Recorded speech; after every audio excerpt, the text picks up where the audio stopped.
사도행전의 말씀을 읽어나가고 있습니다.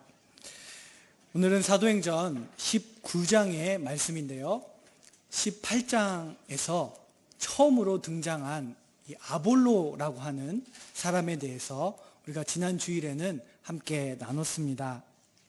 누가가 이 18장에 이어서 19장에서 지금 기록하는 이 바울의 사역은 그 아볼로와의 사역과 함께 그들이 같이 일하지는 않았지만 한 곳에서 다른 타이밍에 일하는 것을 이렇게 병행해서 보여주는 것처럼 그렇게 기록을 하고 있습니다. 바울이나 아볼로를 뭐라고 부를까 여러 가지 호칭이 있겠지만 저는 복음 전도자라는 이 표현을 좋아합니다. 그러나 분명 그들은 성경을 가르치는 아주 탁월한 교사이기도 했습니다.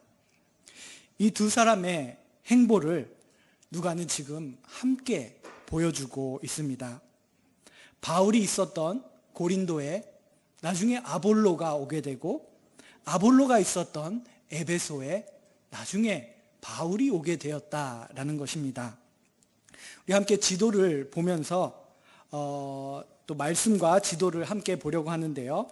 먼저 1절의 말씀을 보면은 이 아볼로와 바울이 어떤 위치관계에 있었는지 그 지리적인 위치를 말해주고 있습니다.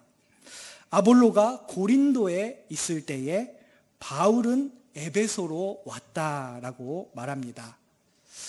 지도를 보면은 바울의 경로를 볼 수가 있습니다. 한번 고린도에서 다시 먼 항해를 마치고 안디옥, 시리아의 안디옥까지 돌아갔던 바울은 다시 한번 이 터키 지역, 시리아로부터 북상하여서 갈라디아, 부르기아, 비시디아 지역을 돌아다니며 그곳에 세운 제자들, 교회를 격려하는, 굳건하게 하는 그 일을 했다라는 것을 우리는 18장에서 보았습니다. 그런데 이제 이 바울이 계속해서 이 터키 지역을 서쪽으로 해안 쪽까지 쭉 내려가서 에베소로 왔다라고 그렇게 말하고 있습니다. 이 에베소는 어떤 도시일까요? 에베소는 바울이 복음을 전한 로마 세계의 많은 도시들 중에서 가장 격렬하고 또 지속적인 반대와 저항을 받았던 도시입니다. 에베소는 달의 여신 아데미를 섬기는 도시였는데, 이 아가야 지역에 전에 바울이 1년 반 머물렀던 고린도와 같이 위치를 보시면 알겠지만 항구 도시였습니다. 이 도시는 많은 이교의 문화와 또 여러 신들을 섬기는 우상 숭배의 문화가 아주 뿌리 깊게 자리 잡고 있는 도시였습니다. 다음 슬라이드를 보여주시겠습니까?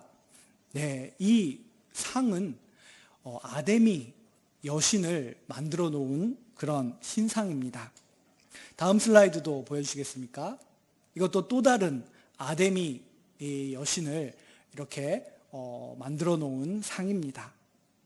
이 아데미는 달의 여신일 뿐만 아니라 여러분이 그 모습을 통해서 보시면 아시겠지만은 풍요를 가져다주는 대지, 땅이 많은 곡식을 이렇게 결실하게 하는 그런 신으로도 섬겨졌고, 그리고 많은 아이를 출산하게 하는 다산의 신, 그런 상징으로도 숭배의 대상이 되었습니다. 또한 이 에베소에는 아데미의 이 사진과 같은 우상을 만드는 은장색 그 장인들이 많이 있었고, 또 그들이 노동조합을 이루어서 이 아데미 신을 숭배하는 이 에베소라는 도시 전체가 그 신을 숭배하는 일로 생업을 유지했던 그런 도시였습니다. 또한 이곳에서는, 에베소에는 마술쟁이들도 있었고 점술가들도 있었던, 그들이 그렇게 돈을 벌어갔던 도시였습니다. 지금 앞에 나와 있는 사진은 현재 터키의 에베소에 가게 되면 남아있는 모습인데요. 기둥 하나만 이렇게 서 있는 모습을 보게 됩니다. 이것이 아데미 신전의 유적인데 실제로 고대에는 이런 모습이 아니었습니다. 이 아데미 신전은 아테네의 파르테논 신전보다도 4배가량 더 큰 규모를 자랑했고, 그리고 약 20m에 달하는 이 기둥이 127개나 서 있었던 그런 신전이었습니다. 그 유적을 통해서 컴퓨터 그래픽으로 재현한 그림이 앞에 나와 있는데요. 이 아데미 신전은 종교 지도자들, 아데미 신을 섬기는 제사들의 생활을 하는 장소였고, 사제들이 머물고, 또 이곳에서 흥미로운 것은 화폐를 만들기도 했습니다. 그리고 그 화폐에는 아데미를 상징하는 그 여왕벌의 모습이 새겨지기도 했습니다. 즉, 이 신전에서는 금융거래를, 신 앞에서 하는 금융거래도 이루어졌고, 그리고 매년 5월에는 이 여신을, 그 탄생을 축하하는 큰 축제도 열렸다고 합니다. 여러분이 이런 모습을 통해서 에베소가 어떤 곳인지 조금은 연상을 해보실 수 있을 것입니다. 이런 복음을, 예수 그리스도의 복음을 받아들일 것 같지 않는 이 에베소, 우상 숭배가 마치 태초부터 자리 잡고 있었다는 듯이 아주 깊게 뿌리내리고 있었던 이 도시에 바울이 왔습니다. 그리고 이 도시에 머물면서 바울이 어떻게 복음을 전할 수 있었을까? 그렇게 생각하지 않을 수가 없습니다. 오늘 말씀을 통해서 바울이 이 에베소에서 어떻게 복음을 전해 나갔는지 함께 보려고 합니다. 오늘 본문 1절을 보면은 바울이 에베소에 와서 어떤 제자들을 만났다라고 기록이 되어 있습니다. 초기 기독교, 초기 교회, 초대교회라고도 하지요. 이 상황을 우리는 알 수 있는 단서가 아주 제한적입니다. 성경이 있지만 성경에 기록되지 않은 내용에 대해서는 알 수가 없습니다. 그러므로 여기서 어떤 제자라고 불리는 이 사람들이 제자라고 불렸던 이유, 증표가, 기준이 무엇인지 알 수가 없는 것입니다. 바울이 에베소에서 만난 이 제자들은 적어도 세례 요한이 시작한 하나님 나라, 세례 요한이 광야에서 하나님 나라에 대해서 외쳤는데 그 선포에 참여하고자 했던 사람일 것입니다. 그리고 요한의 세례를 받았다라는 의미로 제자라는 표현을 쓰지 않았을까 생각을 합니다. 그런데 이들이 나사렛 예수에 대해서 얼마나 잘 알고 있었을까에 대해서는 의문이 있습니다. 바울은 그들을 만나서 묻습니다. 그러면 너희가 무슨 세례를 받았느냐? 대답하되 요한의 세례니라. 이 바울의 질문은 그들이 제자라면 당연히 세례를 받았을 것이다 라는 것을 전제하고 있는 가정한 질문입니다. 그들은 이때 12명 정도가 한 곳에 모여 있었는데 아마도 예배를 드리기 위해서 모여 있었을 수도 있고, 아니면 바울이 늘 도성에 가면 먼저 유대인의 회당을 찾아가는 것처럼 이 회당에 이들이 모여서 예배를 드리고 있다가 바울과 만났을지도 모릅니다. 그들이 어떤 믿음을 갖고 있었는지를 생각해 볼 때 그들은 분명 세례 요한이 참 예언자, 선지자였다라는 믿음이 있었을 것입니다. 세례 요한이 전했던 하나님 나라가 그의 말과 같이 지금 임하고 있으며 예수라고 하는 사람도 결국은 이 세례 요한과 같은 것을 가르친 하나의 선생으로 믿으면서 아마 정기적으로 그들은 모임을 갖지 않았을까, 그렇게 추측을 해봅니다. 누가는 오늘 본문에서 바울의 이 에베소에서 먼저 이루어졌던 3개월 동안의 사역을 이렇게 표현하고 있습니다. 8절 말씀을 보면은 석 달 동안 담대히 하나님 나라에 관하여 강론했다. 바울은 석 달 동안 에베소의 회당에서 하나님 나라에 대해서 강론을 했을 때에, 그때 이 하나님 나라라는 단어를 들었을 때 유대인들 그리고 그곳에 있는 많은 개종한 이방인들은 먼저 떠오르는 사람은 아마 세례 요한이었을 것입니다. 그 정도로 세례 요한은 유대인들 가운데 많이 알려졌고 참된 예언자로 그렇게 믿어졌던 그런 사람이었기 때문입니다. 그런데 바울은 그들이 알아야 하는 세례 요한이 누구를 향하여 말했는지, 어떤 준비를 하였는지를 전해야 하는 그 마음을 아주 강력하게 이들 가운데 가졌을 것입니다. 에베소의 제자들이 무엇이 부족했는지 오늘 본문에서 분명히 밝혀지고 있습니다. 그들은 성령을 받지 않았을 뿐만 아니라 예수를 믿는 모든 사람들에게 주어지는 그 성령이 있다는 말조차 듣지 못했다라고 그렇게 대답을 했습니다. 오늘 본문 2절을 보면은 성령을 받았느냐라고 바울이 물을 때 우리는 성령이 계심도 듣지 못하였노라 라고 대답하고 있습니다. 나사렛 예수가 단순히 세례 요한의 추종자이거나 세례 요한의 뒤를 이은 후계자가 아니라 그가 내 다음에 오실 분이라고 그렇게 지목한 그분이었다는 그 사실도 이들은 제대로 알고 있지 않았습니다. 바울은 그들과의 만남을 통해서 그들이 주 예수를 바로 알아야 하고 예수의 이름으로 받는 세례 그리고 성령이 필요하다는 것을 느끼게 되었습니다. 오늘 본문 4절을 보면 바울이 그들에게 말합니다. 요한이 회개의 세례를 베풀며, 분명 그들은 요한의 세례를 받았는데 바울은 회개의 세례라고 그 세례를 말하고 있습니다. 요한의 세례는 사람들, 주로 요한이 활동했던 그 지역, 유대 지역의 유대인들의 죄가 무엇인지 자기 자신을 깨닫게 하는 선포를 했습니다. 그리고 이스라엘이 그동안 그의 역사 속에 누적해온 모든 그 죄악들에 대한 하나님의 심판이 지금 임박하다라고 그렇게 선포하고 외쳤습니다. 그리고 그 맥락 속에서 세례 요한은 요단강에서 세례를 베풀었습니다.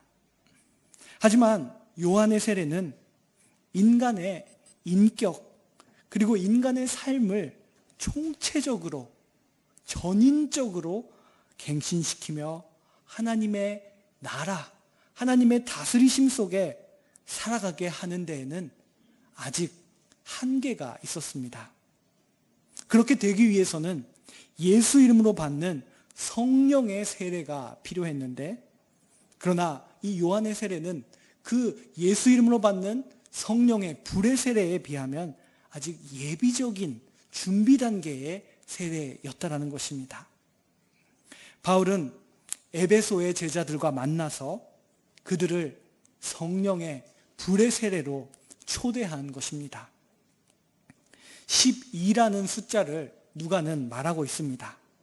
그들이 12사람쯤이었다라고 그렇게 누가가 말하고 있는데, 에베소의 제자들의 이 성령 세례의 이 사건이 예루살렘에서 일어났던 사도행전 2장에 기록되어 있는 오순절 예루살렘 120명 문도 제자들에게 성령 강림이 일어났던 그 사건을 이 12명이라는 숫자를 통해서 다시 한번 연결지어 생각하도록 누가는 아마 이 12이라는 숫자를 말하고 있는 것일 것입니다. 요한의 물의 세례에는 한계가 있었습니다. 그 세례로 회개하고 사람들의 마음속에는 어떤 도덕적인 각성이 일어났을지도 모릅니다. 그러나 그것 이상의 울림을 불러일으키지는 못했습니다. 성령이 인간의 전 존재를 변화시키는 그 내적인 그리고 질적인 변화에 이르지 못한 채 회개만 계속해서 강조되는 것은 더 나아가야 할 곳이 있는데도 중간 지점에 계속 머물러 있는 모습과도 같습니다. 그렇다면 이 에베소의 제자들과 바울의 만남을 통해서 우리의 영적인 믿음의 상태는 어떠한지 한번 생각해 보기를 원합니다. 선지자의 그런 회개를 촉구하는 선포를 듣고 회개를 하지만 매일같이 회개의 기도를 드리지만 거기까지 그 자리에서 나는 안주하고 있지는 않는가? 나의 마음을 이 세상의 혼란 속에서 잘 관리하고 경건하게 내 경건을 지키고 보존하는 데에만 관심을 갖고 있지는 않는가? 만약 그렇게 우리가 신앙생활을 한다면 그것은 지극히 개인주의적인 하나의 종교인으로서의 삶이 되어버릴 것입니다. 그러나 하나님 나라에 살아간다라는 것은 그런 곳에 머물러 있는 것이 아닙니다. 하나님의 다스리심, 하나님 나라에 있는 사람은 복음의 능력으로, 나의 능력은 연약하지만 나는 연약한 죄인이지만 그러나 복음의 능력으로 이 세상을 변화시키는 비전을 갖는 사람들이기 때문입니다. 예수님의 어린 시절을 생각해 봅니다.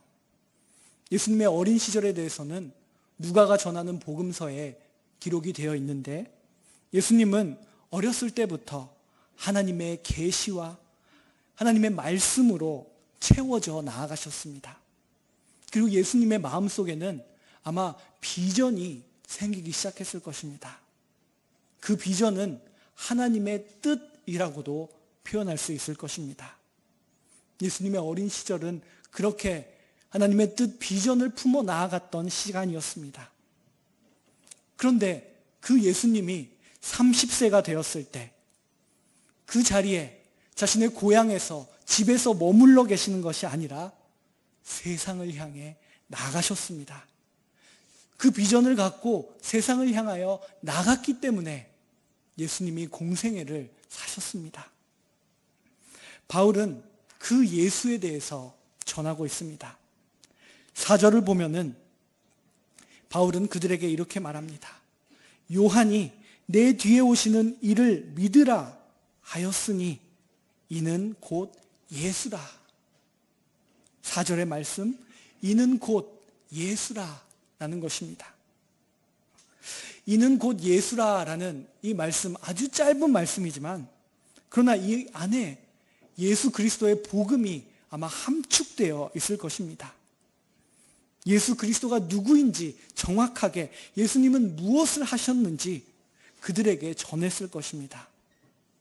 예수님은 십자가에 못 박혀 죽으시고 무덤에 안치되셨다가 3일 만에 부활하셔서 주가 되셨습니다.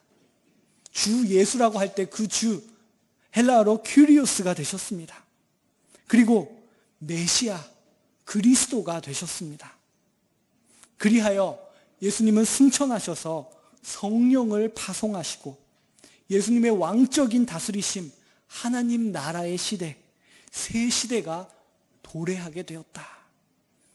이것을 바울은 이는 곧 예수라라는 이 말과 함께 그 에베소의 제자들에게 전했을 것입니다. 십자가의 죽음, 부활, 성령의 파송, 이 순차적인 구원의 역사를 요약하면서 전하는 바울을 통해서 에베소의 제자들은 들어보지 못한 그 기쁜 소식, 그 복음에 아마도 마음이 뜨거워졌을 것입니다. 그리고 그들은 이 주 예수의 이름으로 세례를 받았습니다. 이것이 바로 불의 세례, 성령의 세례가 되었습니다. 6절을 보니 바울이 그들에게 안수하매 성령이 그들에게 임하심으로 방언도 하고 예언도 하니. 여기서 방언과 예언을 했다라고 나옵니다. 이 방언에 대해서는 누가가 사도행전에서 여러 차례 이 방언이 나타나는 모습을 기록하고 있었습니다. 먼저 2장에서 성령이 강림했을 때 예수님의 제자들이 여러 나라의 언어로, 그들이 말해보지도 못한 언어로 하나님의 큰 일을 말했다라고 기록되어 있습니다. 디아스포라의 로마 세계 각지에서 살았던 유대인들이 이때 오순절을 맞이해서 예루살렘에 모여 있었는데 그들이 아는 여러 언어로 하나님의 큰 일을 말하는 방언을 듣게 되었습니다. 또한 베드로가 고넬료를 만났을 때 이방인인 고넬료의 집에 성령이 임했고, 그리고 그들이 방언을 말하면서 하나님을 높이는 그 역사를 기록하고 있습니다. 이와 같은 역사가 지금 이 에베소에서도 성령의 강림과 함께 방언과 예언이 있었다라고 말하고 있습니다. 주 예수의 이름으로 받은 이 불의 세례, 성령의 세례는 주의 다스리심 아래 자신을 복종시키는 사건이었습니다. 무엇을 의미합니까? 그것은 나의 옛 자아가, 나의 옛 사람이 예수와 함께 십자가에 달려 못 박혀 죽는 것을 의미합니다. 그리고 나의 자아가 이제는 죽고 내 안에 부활하신 예수 그리스도가 살아가시는, 살게 되는 그 역사를 말하는 것입니다. 바울은 갈라디아에 보낸 그의 서신 갈라디아서에서 자신이 경험한 이 체험, 그는 단순히 한 번만 경험한 것이 아니라 계속해서 매일과 같이 경험하는, 십자가에서 예수와 함께 죽고 부활하신 예수가 내 안에 살고 있는 그 경험에 대해서 갈라디아서 2장 19절부터 20절의 말씀에서 이렇게 말하고 있습니다. 내가 그리스도와 함께 십자가에 못 박혔나니. 이 못 박혔나니는 현재 진행형입니다. 나는 매일과 같이 그리스도와 함께 십자가에 못 박힌다. 나의 자아가 죽는다. 그런즉 이제는 내가 사는 것이 아니요 오직 내 안에 그리스도께서 사시는 것이라. 이것이 바울이 체험한 것이었고, 지금 이곳에 이 에베소에 있는 제자들 가운데 임한 체험이었습니다. 그들은 예수의 이름으로 구원을 경험했고 성령 충만을 이때 경험한 것입니다. 그러나 아직 엄밀하게 말하자면 그들은 세상을, 이 에베소라는 곳을 바꿔나갈 아직 준비 단계였습니다. 성령의 충만한 개개인들이 세상을 향하여 영적인 파급력, 사람들에게 영향을 끼치고 사람들을 돕고 그들과 함께 살아갈 때 세상은 비로소 변하기 시작한다는 것입니다. 지난 시간에 아볼로는 브리스길라와 아굴라를 통해서 하나님의 도에 대해서 더 깊이 알고 그가 아가야로 갔을 때 믿는 자들에게 많은 유익을 주었다라고 기록되어 있었는데, 그 유익, 그 도움, 영향이 바로 그들의 삶 가운데 나타난다라는 것입니다. 그런데 삶에는 누가가 늘 말하듯이 핍박이 있고 세상의 저항과 도전이 있습니다. 그러나 그 가운데 몸부림칠 때 영적인 파급력이 나오게 되고 세상을 바꿔 나아갈 수 있는 것입니다. 바울이 에베소의 회당에서 하나님의 나라를 강론한 지 3개월이 지났습니다. 이곳에서도 예외 없이 바울을 공격하는 자들이 나타나기 시작했습니다. 9절 말씀을 보니 어떤 사람들은 마음이 굳어 순종하지 않고 무리 앞에서 이 도를 비방하거늘. 바울에게 비방이 쏟아지기 시작합니다. 그런데 이 비방은 분명 그와 함께 있었던, 그가 예수 그리스도의 이름으로 세례를 주고 성령 충만을 받은 제자들에게도 그 비방이 임했을 것입니다. 그리고 나서 바울은 9절 후반에서 그 회당을, 그 유대인들을 떠나 제자들을 따로 세우고 두란노 서원에서 날마다 강론했다라고 기록이 되어 있습니다. 바울과 함께 제자들도 유대인들의 회당을 떠나 따로 세움을 받았다. 즉 바울은 그들을 계속해서 세우고 양육하는 일을 성령의 인도하심 가운데서 해 나갔다라는 것입니다. 이제 이들은 성령이 충만한 개개인으로서 에베소라는 세상에서 살아나가야 합니다. 나의 삶 속에, 내 머릿속에 그것을 가두어 두는 것이 아니라 그것을 갖고 나가는 것입니다. 성령은 바울이 두란노라는 이방인과 만나도록 인도하셨습니다. 그리고 바울로 하여금 두란노가 소유하고 있는 서원, 강당, 학교와 같은 곳에서 2년 동안이나 날마다 성경을 전하고 성경이 말하는 메시아 예수의 복음, 주의 말씀을 전하도록 하였습니다. 이 두란노라는 이방인과 바울의 만남은 그동안 바울이 여러 도성에서 유대인들로부터 공격과 비난을 받았을 때 만났던 그 이방인들의 이름을 떠오르게 합니다. 우리가 18장에서 봤던 고린도에서는 유스도라는 사람이 있었죠. 17장에서 봤던 데살로니가에서는 야손이라는 사람이 있었습니다. 16장에서 봤던 이 빌립보에서는 루디아라고 하는 사람의 집에 바울이 머물렀습니다. 이 에베소에는 두란노라고 하는 사람과의 만남이 있었고 그의 서원에서 날마다 주의 말씀을 강론했다라는 것입니다. 그리고 성령은 에베소의 제자들이 바울의 강론의 자리에 참여하게 하였고 그 들은 복음을 갖고 인도하시는 성령의 촉구에 따라서 에베소 땅에서 살아가도록 인도하셨습니다. 10절 말씀입니다. 2해 동안 이같이 하니 아시아에 사는 자는 유대인이나 헬라인이나 다 주의 말씀을 듣더라. 이 2년 동안의 성령의 에베소에서의 역사는 놀라운 것이었습니다. 에베소가 속해 있는 아시아 지역, 단순히 에베소라는 도시를 넘어서 아시아 지역의 유대인과 헬라인은 이방인 전체를 포함하는 표현입니다. 모든 민족이 다 주의 말씀을 듣게 되었다라고 누가는 말합니다. 그런데 이것은 결코 바울 혼자 한 일이 아닙니다. 바울을 통하여 두란노 서원에서 2년 동안 강론된 주의 말씀을 들은 많은 사람들, 그 사람들이 성령에 충만해져서 하루하루 살아갈 때 그들을 통하여 주의 말씀이 영적인 파급력이 되어서 아시아 지역에 바꿔나가기 시작했다. 사람들이 주의 말씀을 듣게 되었다라고 그렇게 누가는 말하고 있습니다.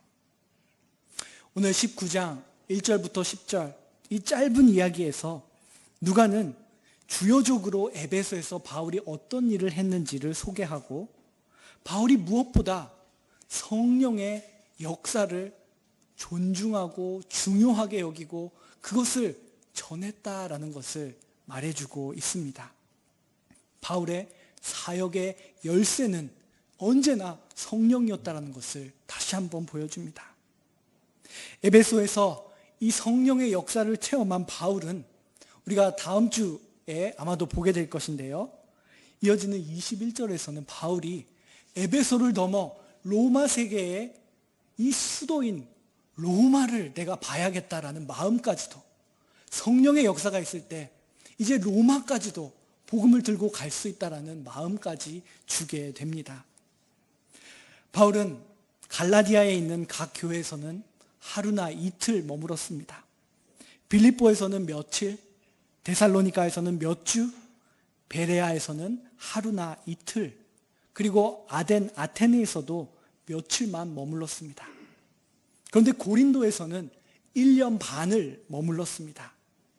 그리고 이제 바울의 사역의 절정이라고도 말할 수 있는 이 시기에 이른 바울은 이 지중해의 중심적인 도시 중에 하나였던 에베소로 왔습니다. 바울이 말하는 것처럼 하나님의 뜻이 바울을 에베소로 이끌었습니다. 로마 세계의 무역의 중심 도시, 위대한 도시, 문화와 경제와 신전과 정치, 군인, 상인 노예들로 가득한 중심지였던 그 도시에 지금 바울이 와 있습니다. 그리고 이 도시는 권세가 넘치는 도시였습니다. 우리가 에베소에 대해 아는 모든 것이 그곳은 사회적, 시민적인 권력, 권세뿐만 아니라 종교적으로, 영적으로 권세가 집중되어 있던 도시였다는 것을 말해주고 있습니다. 어쩌면 그래서 누가는 그 에베소에서 바울이 한 사역의 이야기를 새롭게 부어지는 성령 강림의 역사, 12명, 그 120명 문도를 떠오르게 하는 그 12명의 성령의 역사로 시작하고 있는지도 모릅니다. 이 세상의 권세에 우리가 두려워 떨 때 누가는 성령의 권세에 대해서 말합니다. 그것이 바로 예루살렘에 교회가 세워지게 했던 원동력이었기 때문입니다.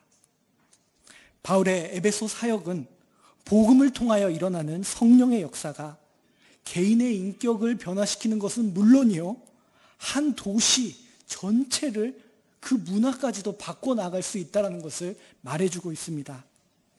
바울은 이곳에서 제자들을 세우고 장기적으로 두란노 서원에서 주의 말씀을 가르쳤습니다. 그리고 그것이 얼마나 중요한지 바울 자신이 체험하게 됩니다. 성령의 역사는 무엇일까요? 때로는 급격하고 아주 화려하게 성령이 임하는 모습을, 역사하는 모습을 우리는 성경을 통해 봅니다. 하지만 늘 그런 것만은 아닙니다. 우리로 하여금 꾸준하게 바울이 2년 동안 두란노 서원에서 강론했던 것처럼 꾸준하게 말씀을 읽고 배우고 묵상하고 그 말씀에 따라서 살아가게 우리를 꾸준히 역사하시는 분 또한 성령의 역사임을 오늘 말씀을 통해서 기억하기를 원합니다. 우리 가운데 성령의 역사가 있는 그런 우리의 삶이 되기를 간절히 소망합니다. 기도하겠습니다. 하나님 아버지, 저희들에게 이 예배의 자리를 허락해 주시고 하나님의 말씀을 함께 읽고 이 말씀 속에서 나누고 깨닫고 또 믿음의 결단을 내리게 하시니 참으로 감사합니다. 하나님, 우리의 삶을 통해서 에베소에 일어난 역사가, 바울을 통하여 로마 세계에 일어난 역사가 이 동경에서 일어나서 우리가 쓰는 그 간증이 동경서신이 돼서 동경에서 쓰여진 신도에게 쓰여진 편지가 돼서 이 사람들에게 전파될 수 있도록 인도하여 주시옵소서. 예수 그리스도의 이름으로 기도드립니다. 아멘. 찬송가 190장 함께 찬양하겠습니다.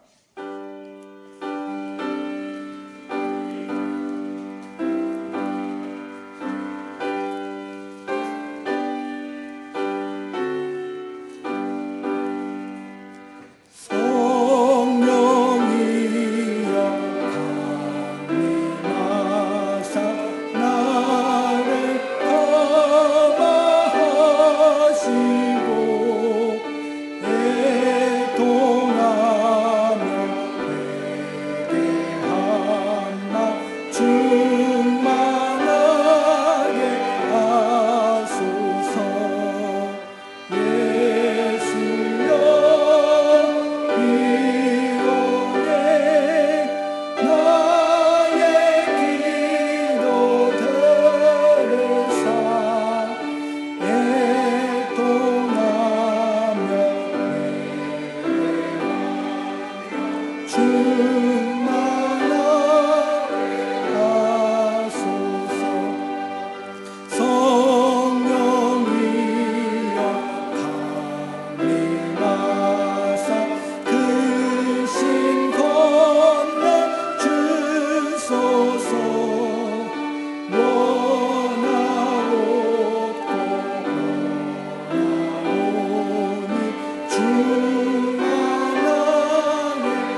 준비하신 예물 바치겠습니다.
기도하겠습니다.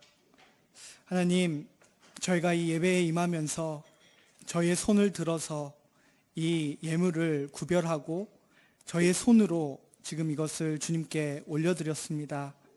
하나님, 저희의 감사와 헌신의 고백이 담긴 이 예물을 받아주시고 하나님 나라를 위하여 사용하여 주시옵소서.